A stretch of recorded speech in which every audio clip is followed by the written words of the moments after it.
네, 수요일 한 주의 한가운데서 뜨거운 정치 현안을 본격 토론하는 본격 토론입니다. 최진영 변호사 나오셨습니다. 네, 수요일의 남자 최지정입니다. 반갑습니다. 김준일 평론가 나오셨습니다. 예, 안녕하세요. 김준일입니다. 예, 수요일의 남자라서 비를 몰고 오셨습니다. 아, 물폭탄인 것 같습니다. 아, 지금 정말. 그래요? 바깥이? 예, 제가 여기 제 시간에 올 수 있을까 했을 정도로 강변북로 하는데 앞이 안 보일 정도였는데 안전운전 했으면 좋겠습니다. 예. 오늘 특히 이제 서울 같은 경우에는 예전에 강남 침수됐을 때 약간 이렇게 비 많이 왔었거든요. 오늘 좀 많이 조심하셔야 될 것 같아요. 그리고 뭐 이제 행안부나 당 뭐 이제 지자체에서 조금 관리를 좀 해주셔야 될 것 같아요. 오늘. 네, 지금 뭐 여러 지역에서 지금 호우 경보, 호우 특보가 계속 발령되고 있으니까 여러분들 방송 들으시면서 늘 재난 방송 좀 염두에 두시고 저희 KBS와 함께 해주시면 좋겠습니다. 자, 이 국민의힘은 이제 일주일도 안 남았네요. 예, 전당대가 이제 정말 막바지 국면으로 접어들었습니다. 예, 국민의힘 얘기부터 좀 할까요? 네. 어제 채널A TV 토론에 뭐 달라진 게 없더라.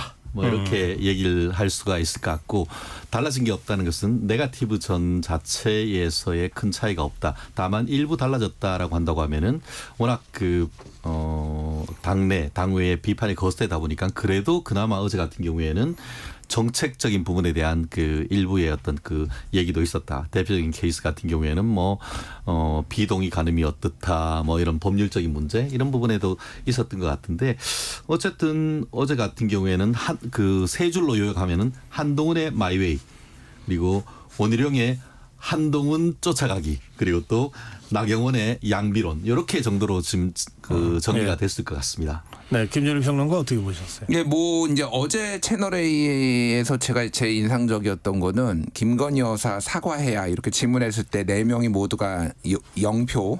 이응표로 이제 동그라미를 이제 들었던 거, 이게 지금 당에서도 이제 심각하게 생각하고 있구나. 김건희 리스크라는 게 지금 모든 논란은 다 김건희 여사에서 나오고 있거든요. 뭐 문자 이제 개입 논란도 있고, 지금 디올백 뭐 해명을 했는데 그게 이제 국민 상식에 맞느냐 이런 얘기도 있고, 지금 이종호 씨 블랙펄 인베스트 이종호 씨와 연관된 거 아니냐. 그러니까 모든 논란의 중심에 있다 보니까 앞으로 이게 얼마나 이제 커질지에 대해서 좀 가늠할 수 있었고, 저는 어제도 이제 채널A도 있던 토론회도 있지만 그 전에 이제 연설회에서 폭력 사태 벌어진 거, 제가 그 영상들을 좀 찾아보니까 이종격투기인 줄 알았습니다. 그러니까 당 그 안에서 있었던 것도 있지만 밖에서 이렇게 싸우신 분들이 있더라고요. 예. 근데 몸을 제압해가지고 진짜 그 파운딩이라고 하죠. 이렇게 눕혀가지고 이렇게 주먹으로 때리는 거를 봤는데 굉장히 좀 충격을 받았고요.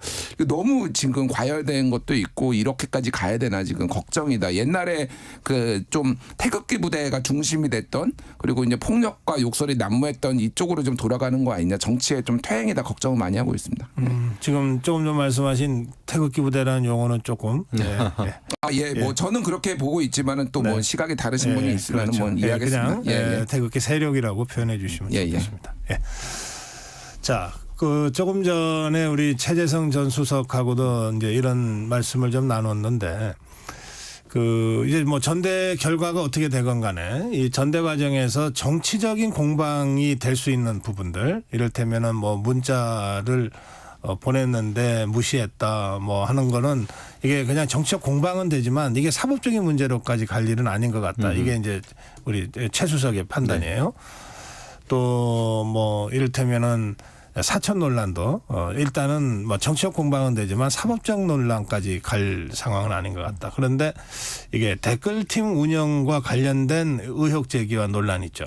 이거는 이제 그 자칫하면은 사법적인 문제로까지 확산될 수 있다. 그리고 이미 이 더불어민주당에서 야당에서는 지금 이 문제를 지금은 그 어젠다로 일단 받으려고 하고 있다. 그런 그 분석이 있었어요. 그 점은 어떻게 보십니까? 이거는 전대 이후에도 계속해서 저 주요 현안이 될 수도 있기 때문에 제가 질문드립니다. 저도 오면서 들었는데 상당히 좀 공감은 되는 부분은 있었던 것 같습니다. 말씀하신 것처럼 뭐 사천 논란이라든가 뭐 문자 논란, 이거는 정말 정치적 공방의 문제인 것이고, 지금 댓글팀이란 것 자체가 결국 지난번 이른바 드루킹 특검, 드루킹 사건을 연상시키게 하는 이런 폭발력이 있다 보니까 이 사안에 대해서 특히 민주당 같은 경우에는 특검 얘기까지 꺼내는 것 같은데 저는 이런 생각을 해봤었습니다. 드루킹 특검 어떻게 시작했죠? 추미애 의원이 그 당시에 문제를 제기를 했어. 결국 그 수사를 했었는데 끝에 갔더니만 드루킹이 잡히고 민주당의 문재인의 황태자라고 했었던 김경수 의원 전 의원이 어떻게 보면 깜빵 갔던 그런 내용입니다. 저는 이 사안도 그런 느낌이 아주 강해요.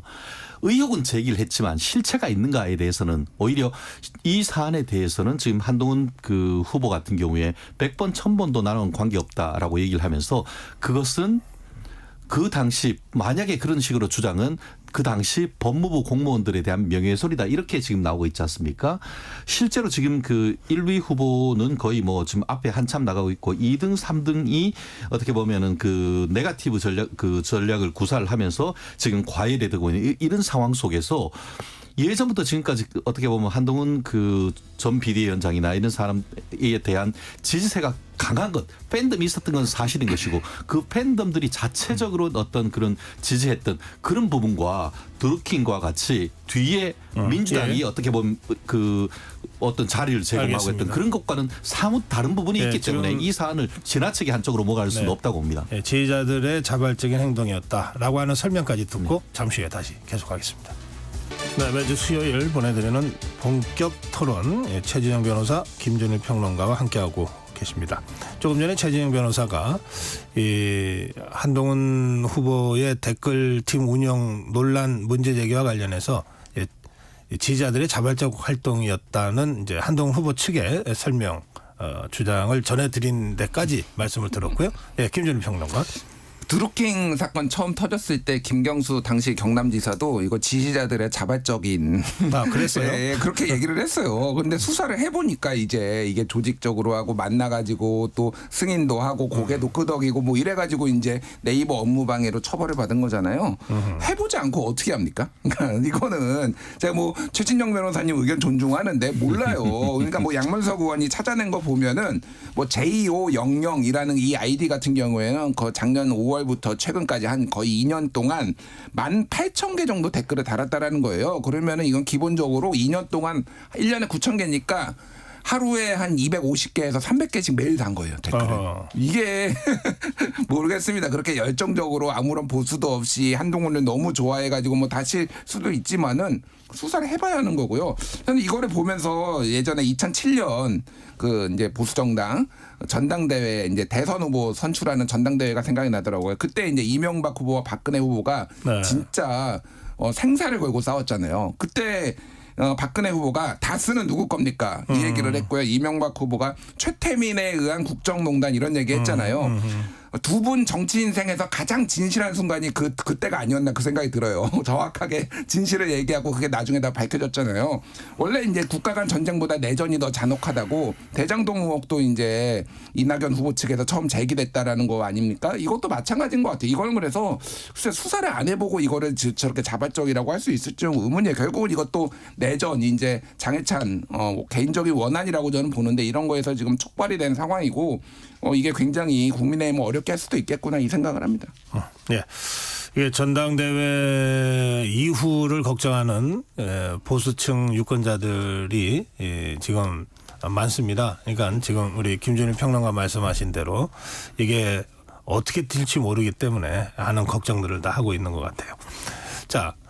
그 전대는 이제 일주일밖에 안 남았고요. 뭐 결과를 우리가 여기서 뭐 예단하는 것은 뭐 그렇게 적절한 것 같지는 않습니다.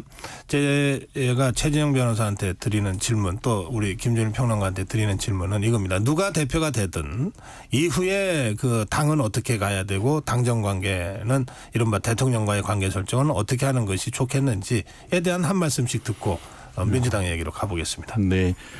키워드는 수평적 당정 관계.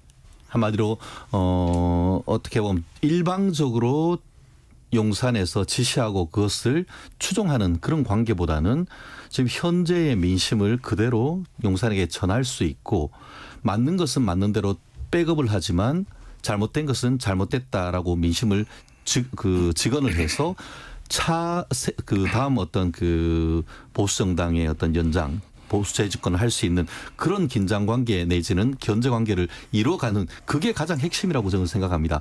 사실 지난 그 3.8 그 전당대회 작년 그 전당대회 있고 김기현 대표가 당선된 이후에 결국 당정 관계가 어떻게 보면 굉장히 부드럽다라고 하지만 결국 국민들의 어떤 비판이나 이런 부분을 제대로 전달하지 못한 결과 결국 불통 논란이 있었고 지난 총선에 패배가 있었다고 한다고 하면은 그런 패배를 반복하지 않게 한다는 점에 있어서는 어떻게 보면 수도권, 중도층, 청년층의 표심을 잡기 위해서는 어떻게 보면 건강한 긴장관계 정도의 어떤 그 당정 관계를 만들어 나가는 그런 대표의 리더십 전 필요하다고 봅니다. 예.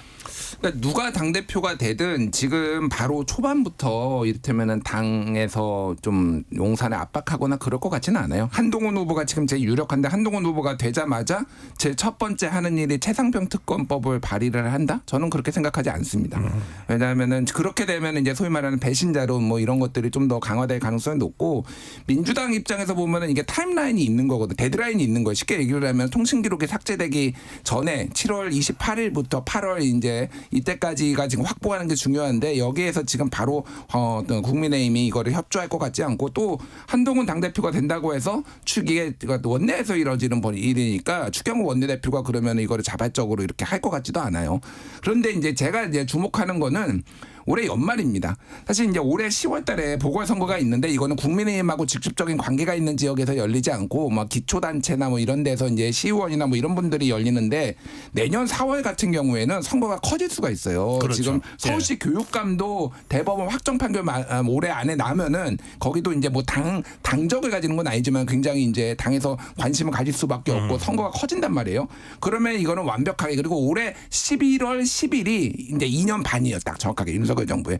그러면 이제 하반기 내리막길 소위 말해서 이러면은 레임덕과 이제 어떤 당정 관계 주도권 이런 것들이 확 바뀔 수가 있으니까 누가 당 대표가 되더라도 그때쯤이면은 아마 훨씬 더 목소리를 세게 낼 것이고 여러 가지 이제 당에서 요구하는 것들이 많아질 것이다 이렇게 봅니다. 네.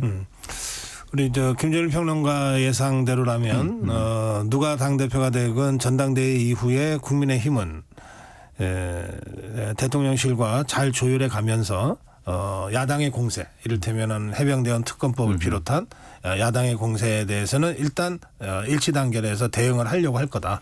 그런데 뭐 시간 끌기라든지 그런 것들도 있을 수 있고 그렇죠. 그런데 이제 연말이 다가오면서는 좀 양상이 달라질 거다. 그거는 이제 차기가 이제 문이 열리기 시작하는 거니까 그렇다. 이제 이런 말씀이시군요. 이거 당 대표가 됐는데 첫 번째 선거에서 대패를 한다. 지금 여론조사 보면 어쨌든 안 좋거든요. 대통령 지지율도 안 좋고 그런데 그러면 차별화를 안 할 수가 없는 거죠. 그러니까 당 대표 본인의 정치적 미래를 위해서도 이건 차별화가 안 될 수가 없고 그때부터 이제 저는 레임덕 시작이라고 보는 거죠. 네, 그래요. 뭐 크게 이견이 없으시면 네, 그렇습니다. 그래요. 자, 그럼 이제 더불어민주당 쪽 상황을 좀 짚어보겠습니다. 지금 이제 이 양갈래로 지금 진행이 되고 있는 건데요. 그 당 대표 후보는 3파전, 그리고 최고위원은 8명 그렇게 지금 이제 정리가 됐습니다.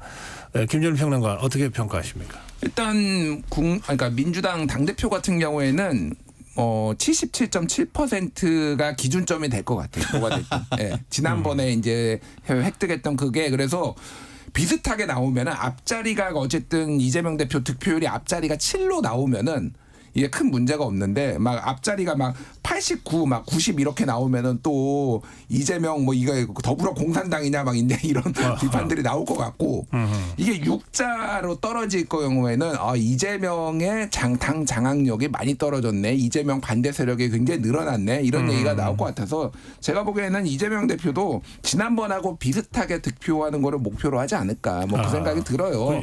그거 그렇게 생각대로 될까요? 알 수 없죠. 알 수 없는데 예, 그렇게 바라지 않을까 그렇게 생각을 하고 저는 그 뭐 좀 숫자로 말씀드리면은 김지수 후보 같은 경우에는 한 3% 정도 이제 보고 있고요. 과거의 사례들을 봤을 때 지명도가 높지 않은 분들이 나왔을 때 그리고 김두관 후보가 한 20% 안팎이 될 것 같아요.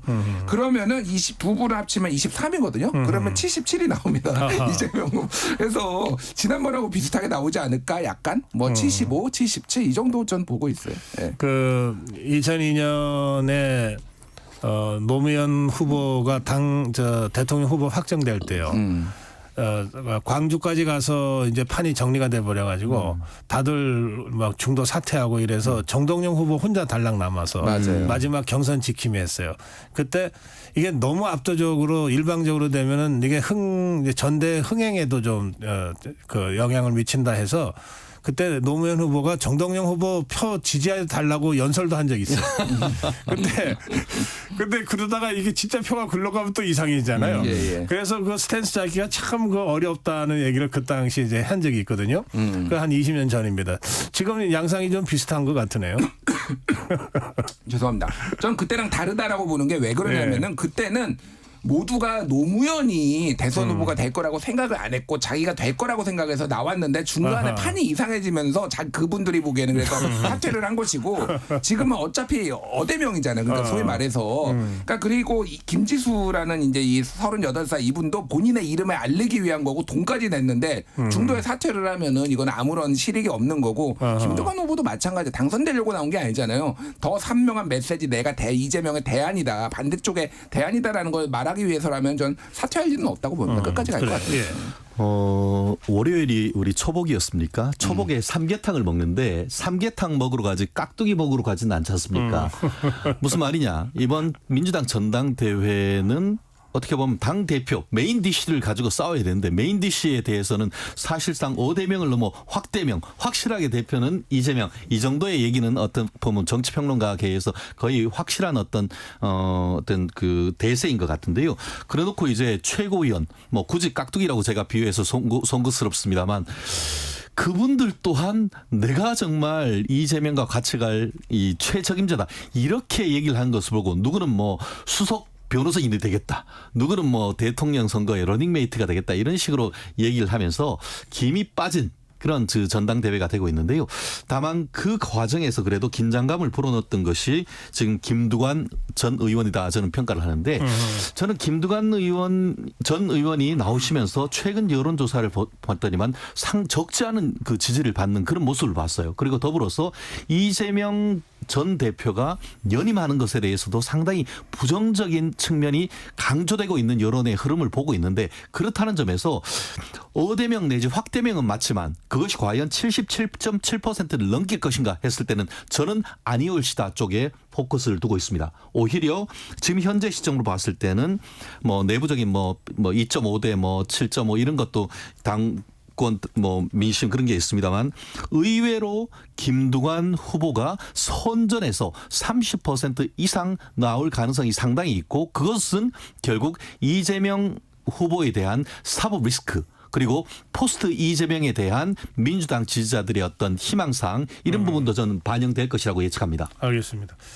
김준일 평론가는 이재명 대표의 득표율이 한 77% 정도 그리고 지금 최재형 변호사는 60%대로 나올 가능성 이렇게 두 분이 약간 다르게 전망을 하셨습니다. 최고위원 선거 짧게만 좀 말씀드릴게요. 그러니까 지금 8명이 올라갔는데 뭐 한준호, 김민석, 민연배, 김병주, 강선우, 전현희, 이현주 그리고 원외 이제 정봉주 이렇게 8분이 올라갔는데 거래 타선이 없다. 그러니까 야구로 치면은 왜 거래 타선이 없냐면은 모두가 친명이고 모두가 이재명을 지키겠다라고 하시는 분들이라서 거래 타선이 없을 것 같아서 저는 이분들 중에 누가 떨어질까 이게 더 궁금해요. 사실은 누가 붙을까보다 그러니까 당원들이 보기에는 이 사람은 덜 이재명을 지킬 것 같다 이렇게 보고서 떨어뜨릴 가능성이 높은 거잖아요. 그래서 근데 진짜 만만치 않거든요. 근데 유의미하게 하나 봐야 되는 게 이재명 대표가 저번에 당 대표 출마 선언했잖아요. 그 옆에 뒤에 서 있던 분들이 이 중에 있어요. 예, 제가 뭐 이분들을 찍으라고 알려드린 게 아니라 그 뭐 당원들은 다 알 텐데 강선우 의원이 있었고요, 김민석 의원이 있었고요, 한준호 의원이 있었어요. 그러니까 저는 이건 되게 의미심장하다. 그러니까 이재명 대표 입장에서는 그건 아무나 쓸 수 있는 거 아니에요? 이재명 대표가 6명만 서 있었으니까. 그러니까 누구든지 최고위원 나갈 사람들은 다 서고 싶어 했을 것 같은데. 그렇죠. 그런데 이재명 대표가 자기 곁을 허락한 사람이 누구냐, 뒤를 허락한 사람이 누구냐. 그런 의미. 뭐 이런 것들이 있는데 어쨌든 굉장히 이게 저는 흥미진진하고 당대표 선거보다 최고위원들이 어떤 메시지를 내릴 것이냐. 뭐 이현주 의원 같은 경우에는 본인이 전략자산이다. 뭐 이런 얘기도 하고 있거든요. 네. 전략자산은 지금 써야 된다. 지금 당이 위기일 때 뭐 이런 얘기도 해서 굉장히 좀 흥미롭게 좀 보시면 될 것 같아요. 네. 그래요. 근데 국민들은 별로 관심이 없는 것 같아요. 노잼이죠. 예. 아니 그런데 지금 국민의힘 전대가 먼저 시작됐고 네. 또 워낙 치열하게 이 공방전이 전개됐기 때문에 상대적으로 언론의 관심도 그쪽으로 갈 수밖에 없었지만 이제 7월 23일 날이나 7월 28일 날 끝나고 나면 8월 18일이죠. 더불어민주당. 예, 예. 8.18 전당대회. 예, 그러니까 맞습니다. 적어도 8월 달에 한 보름 가까이는 더불어민주당의 시간이잖아요. 예, 그러니까 그때 가서는 또 다른 국민적 관심이 모아질 거라고 저는 생각합니다. 근데 문제는 그 민주당의 딜레마는 8월 달 1, 2주 내내 프랑스 파리 올림픽이란 거죠. 결국 국민들 그렇기 때문에 이제 국민의힘 같은 경우에도 전당대회를 8월 달 하느냐 아니면 7월 달 하느냐 그걸 두고 얘기를 했을 때에 국민들이 마음 놓고 이 올림픽을 즐길 수 있고 우리 태극 전사들을 응원할 수 있도록 했는데 그런 점에서는 민주당이 약간 타이밍에 있어서 조금 좀 미스가 아닌가 그런 생각도 해봅니다. 그래요. 예.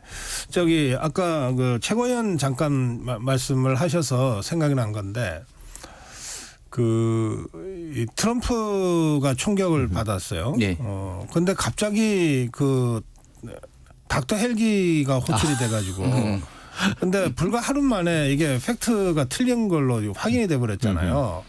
근데 왜 이런 걸까요? 이것도 역시 뭐 다들 어떻게 하면은 이재명 대표한테 마음에 들까 뭐 이런 겁니까? 그러니까 저는 이게 정치인의 덕목 중에 하나가 잘못됐거나 사과해야 될 일이 있으면은 깔끔하게 사과를 하는 것도 좋다고 생각해요. 이게 네. 무리하게 또 뭔가를 끌어들이고 그때 상황이 어떻고 그때 이제 부산대병원에 있다가 이제 서울대병원으로 이제 헬기를 타고 이송을 했고 그게 이제 뭐 논란도 있었고 부산의 지역 감정도 이제 했는데 굉장히 안 좋아졌는데 이거를 굳이 다시 꺼내야 되는 이유가 있을까? 이미 이제 그때 다 두드러 맞았잖아요. 쉽게 얘기하면 다 잊어버리고 있었어요. 다 까먹고 있었는데 갑자기 예. 더불어민주당 국회의원들 몇 명이 끄집어냈거든요. 그러니까 이게 이제 소위 말하는 친명들이 이제 이재명만 바라보고 이재명만 두드려 맞고 트럼프는 왜 안 때려 이것도 아니고 그러니까 이게 뭘 말하려는 건지 트럼프도 때려주세요. 근데 사실은 팩트도 틀렸어. 이렇게 하면은 이거는 전략적으로 약간 자해적이고 나쁜 방식의 회고를 하게 하잖아요. 그러니까 그래서 저는 이런 것들은 진짜 자제를 하셔야 된다. 그리고 지금 그거는 부적절했어요. 제가 보기에는 이해될 부분도 있어요. 어쨌든 이해될 부분도 있지만은 이 부분은 사과를 하는 게 그때 당시에도 조금 정확하게 사과를 하는 게 맞고 그 더 이상 이제 지역 어떤 정서나 이런 것들을 자극하지 않는 게 나을 것 같아요. 예. 네. 친명 충성 경쟁을 넘어 친명 아부 경쟁을 하다가 난 참사가 아닌가 하는 그런 생각이 드는데요.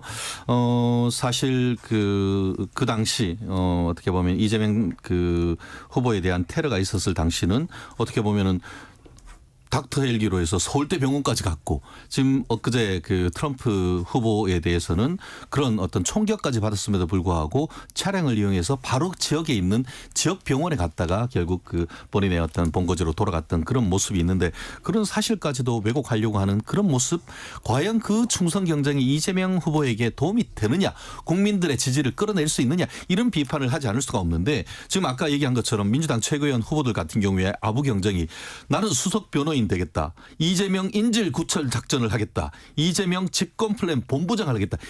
이런 말을 두면서 일극체제란 말이 국민에게 떠오르고 그렇기 때문에 이제는 민주가 없다는 그런 비판이 있는 것 같은데요.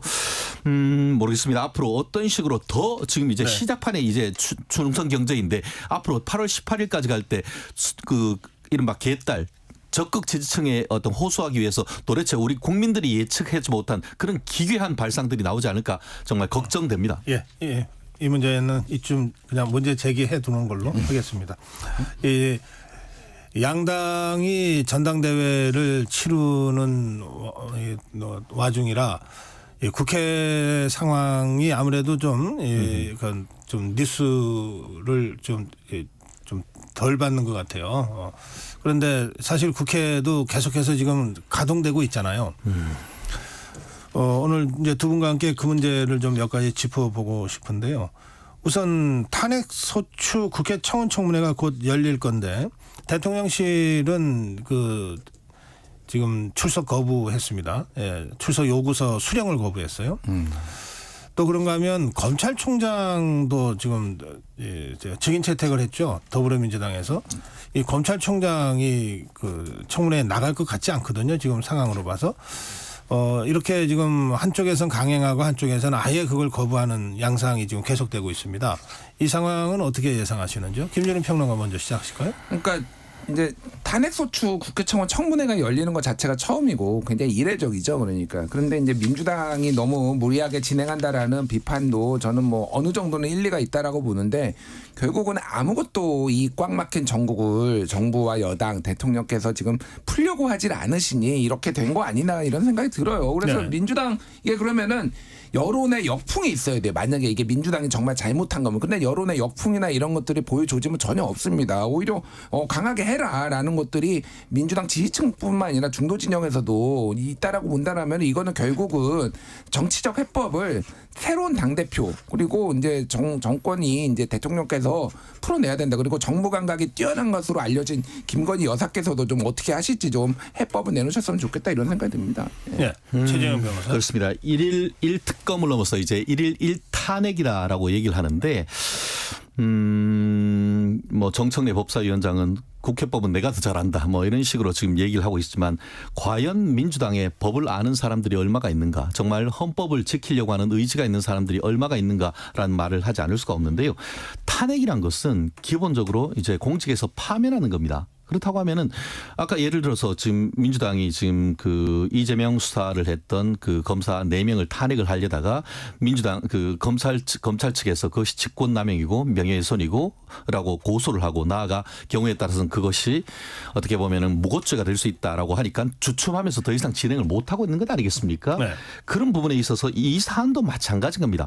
자기들이 이제 지지를 일정 부분 받는다라고 해서 이렇게 얘기를 하고 있습니다만 결국 탄핵을 계속할 경우에는 역풍이 불 가능성이 상당히 크다라고 보이고 민주당에서 지금 그 김두관 후보가 나와서 그래도 어떻게 보면은 그 바른 얘기를 하더라고요. 민주당이 이렇게 폭주를 하고 있지만 그것이 민주당 이재명이 잘해서 그렇다기보다는 윤석열 대통령의 불통 이런 부분과 관련해 가지고 반사이익을 받았다라고 지금 그 김두관 후보는 나와서 그런 얘기를 하고 있는데 그런 당 내의 목소리를 제대로 듣지 않는다라고 하면은 탄핵 전국에 있는 끝은 결국 탄핵 역풍으로 인한 다가오는 2년 3년 뒤에 선거에서의 민주당 패배로 저는 이어질 것이라고 봅니다.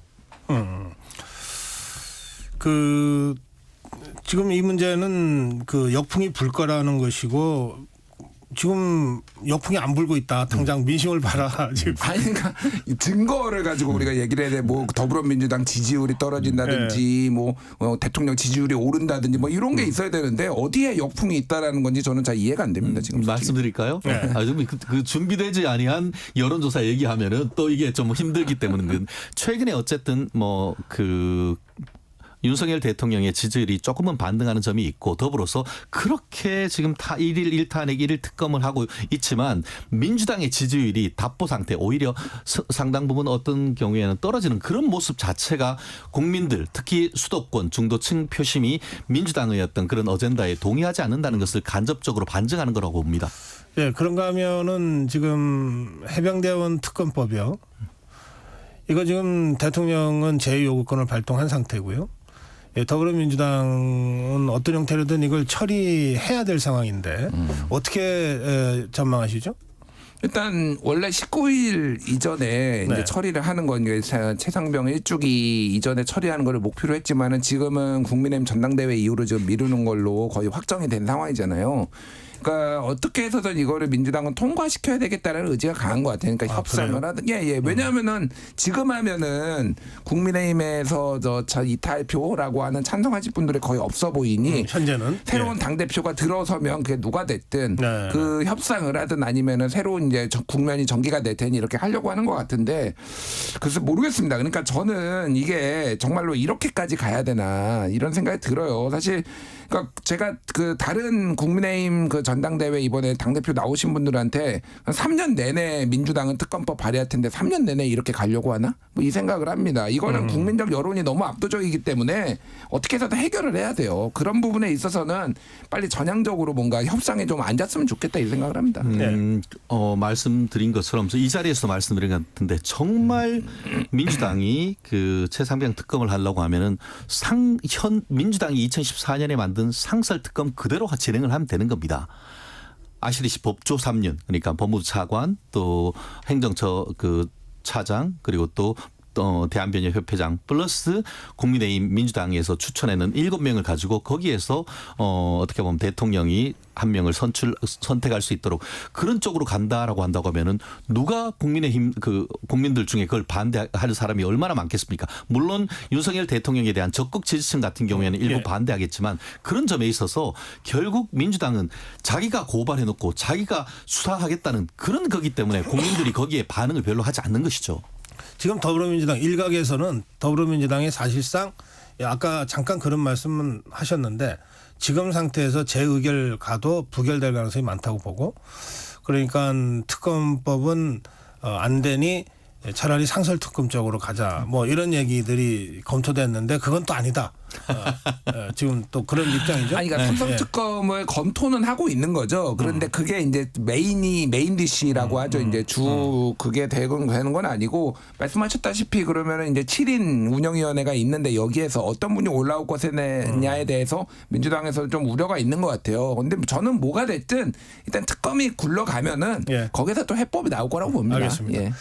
마무리 시간이 다 돼서 짧게 한 말씀씩 30초. 그렇습니다. 국민의힘 전당대회 국민들이 지켜보고 있습니다. 후보님들 막판에는 정책형적으로 해서 남 얘기하지 말고 자기가 뭘 하고 싶은지를 국민들에게 얘기를 해서 국민들에게 선택을 받는 보수가 됐으면 좋겠습니다. 저는 이진숙 방통위원장 이제 청문회가 24, 25일에 열리는데 이거는 진보 보수의 문제가 아니라 이렇게 문제가 있는 분을 이렇게 임명하는 게 맞느냐 이 얘기를 하고 싶습니다. 네. 오늘 여기까지 하겠습니다. 본격 토론 최진영 변호사, 김준일 평론가와 함께했습니다. 두 분